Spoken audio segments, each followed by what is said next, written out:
अमीप से लोकतांत्रिक पद्धति से चुनाव होते थे. நண்பர்களே, சோழ சாம்ராஜ்யத்தின் காலகட்டம் பாரதத்தின் பொற்காலங்களில் ஒன்றாக இருந்தது என்று வரலாற்று ஆசிரியர்கள் கருதுகின்றார்கள். இந்த காலகட்டம் அவர்களுடைய போர்த்திறன் வலிமையால் அளக்கப்படுகின்றது. ஜனநாயகத்தின் தாய் என்ற வகையிலும் கூட பாரதத்தின் பாரம்பரியத்தை சோழ சாம்ராஜ்யம் முன்னெடுத்துச் சென்றது. வரலாற்று ஆய்வாளர்கள் மக்களாட்சி என்று சொன்னால் பிரிட்டனுடைய மேக்னா கார்ட்டாவை பற்றி பேசத் தொடங்கி விடுவார்கள். ஆனால் பல நூற்றாண்டுகள் முன்பாகவே சோழ சாம்ராஜ்யத்தில் குடவோலை முறை வாயிலாக ஜனநாயக வழிமுறைப்படி தேர்தல்கள் நடந்தன. आज दुनिया भर में वाटर मैनेजमेंट और इकोलॉजी प्रिजर्वेशन की इतनी चर्चा होती है. हमारे पूर्वज बहुत पहले से इनका महत्व समझते थे.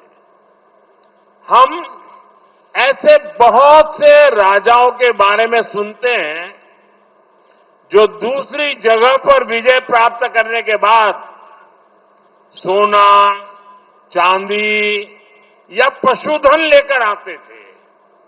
लेकिन देखिए, राजेंद्र चोला की पहचान वे गंगा जल लाने के लिए है. वो गंगा जल ले आए थे. இன்று உலகெங்கிலும் நீர் மேலாண்மை, சூழலியல் பாதுகாப்பு ஆகியவை பற்றிய ஏராளமான விவாதங்கள் நடக்கின்றன. நமது முன்னோர்களோ மிக பழமையான காலத்திலேயே கூட இவற்றின் மகத்துவத்தை நன்கு அறிந்து வைத்திருந்தார்கள். மற்ற இடங்களிலிருந்து தங்கம், வெள்ளி அல்லது பசுக்கள், பிற கால்நடைகள் என்று கவர்ந்து வந்த பல அரசர்களை பற்றி நாம் கேள்விப்பட்டிருக்கின்றோம். ஆனால் பாருங்கள், ராஜேந்திர சோழனுடைய அடையாளமோ புனித கங்கை நீரை கொண்டு வந்ததோடு இருக்கிறது.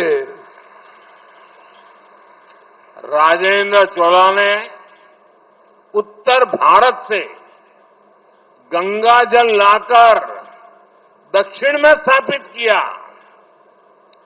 गंगा जलमयम जयस्तंभम, उस जल को यहां चोला गंगा एरी, चोला गंगा झील में प्रवाहित किया गया, जिसे आज பொன்னேரி झील के नाम से जाना जाता है. ராஜேந்திர சோழன் வடபாரதத்திலிருந்து புனித கங்கை நீரை கொண்டு வந்து தெற்கிலே நிறுவினான். கங்கா ஜலமயம் ஜெயஸ்தம்பம், இந்த நீரை கொண்டு இங்கே சோழகங்கை ஏரியிலே இட்டு நிரப்பினான். இது இன்று பொன்னேரி என்ற பெயரால் அழைக்கப்பட்டு வருகின்றது. साथियों, राजेंद्र चोल ने गंगई चोलपुरम कोविल की स्थापना भी की थी. यह मंदिर आज भी विश्व का एक आर्किटेक्चरल वंडर है. ये भी चोला साम्राज्य की ही देन है कि मां कावेरी की इस धरती पर मां गंगा का उत्सव मनाया जा रहा है. ராஜேந்திர சோழன் கங்கை கொண்ட சோழபுரம் ஆலயத்தை நிர்மாணமும் செய்தான். இந்த ஆலயம் இன்றும் கூட உலகின் ஒரு கட்டிடவியல் அற்புதமாக திகழ்கின்றது. அன்னை காவிரி பெருகி பாயும் இந்த பூமியிலே அன்னை கங்கைக்கு திருவிழா எடுக்கப்படுவது என்பதும் கூட சோழ சாம்ராஜ்யத்தின் நற்கொடையாகும். मुझे बहुत खुशी है कि आज उस ऐतिहासिक प्रसंग की स्मृति में एक बार फिर गंगा जल को काशी से यहां लाया गया है। अभी यहां मैं जब पूजा पाठ करने के लिए गया था, विधि पूर्वक अनुष्ठान संपन्न किया गया है, गंगा जल से अभिषेक किया गया है और मैं तो काशी का जनप्रतिनिधि हूं और मेरा मां गंगा से एक आत्मीय जुड़ाव है। चोला राजाओं के ये कार्य, उनसे जुड़े ये आयोजन, ये एक भारत श्रेष्ठ भारत के महायज्ञ को नई ऊर्जा, नई शक्ति और नई गति देते हैं। அந்த வரலாற்று முக்கியத்துவம் கொண்ட பின்புலத்தின் நினைவினிலே மீண்டும் ஒருமுறை கங்கை நீரை காசியிலிருந்து இங்கே கொண்டு வந்திருப்பது எனக்கு மட்டற்ற மகிழ்ச்சியையும் உவகையையும் அளிக்கின்றது. தற்போது இங்கே நெறிப்படி அனுஷ்டானங்கள் நிறைவு செய்யப்பட்டிருக்கின்றன. புனித கங்கை நீரால் அபிஷேகங்கள் செய்யப்பட்டன. நான் காசியின் மக்கள் பிரதிநிதி. கங்கை அன்னையிடம் எனக்கு ஆன்ம ரீதியான அன்பு இருக்கின்றது.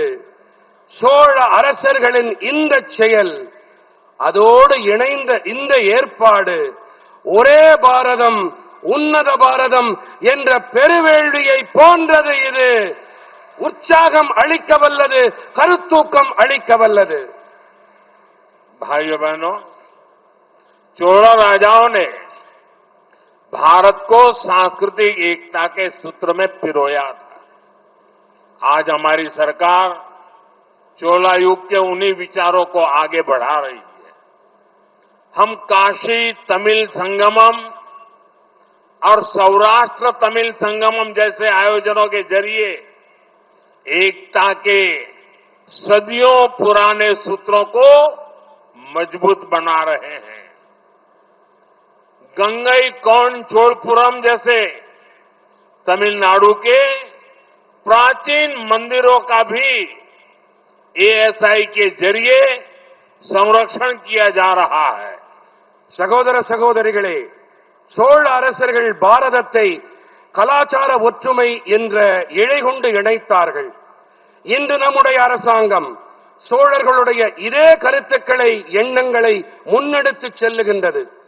நாங்கள் காசி தமிழ்ச் சங்கமம், சௌராஷ்டிரா தமிழ்ச் சங்கமம் போன்ற ஏற்பாடுகள் வாயிலாக ஒற்றுமையின், ஒருமைப்பாட்டின் பல நூற்றாண்டு கால பழமையான கோட்பாடுகளை பலப்படுத்தி வருகின்றோம். கங்கை கொண்ட சோழபுரம் போன்ற தமிழகத்தின் பண்டைய ஆலயங்களையும் கூட இந்திய தொல்லியல் ஆய்வகம் வாயிலாக இப்போது பராமரிக்கப்பட்டு வருகின்றன.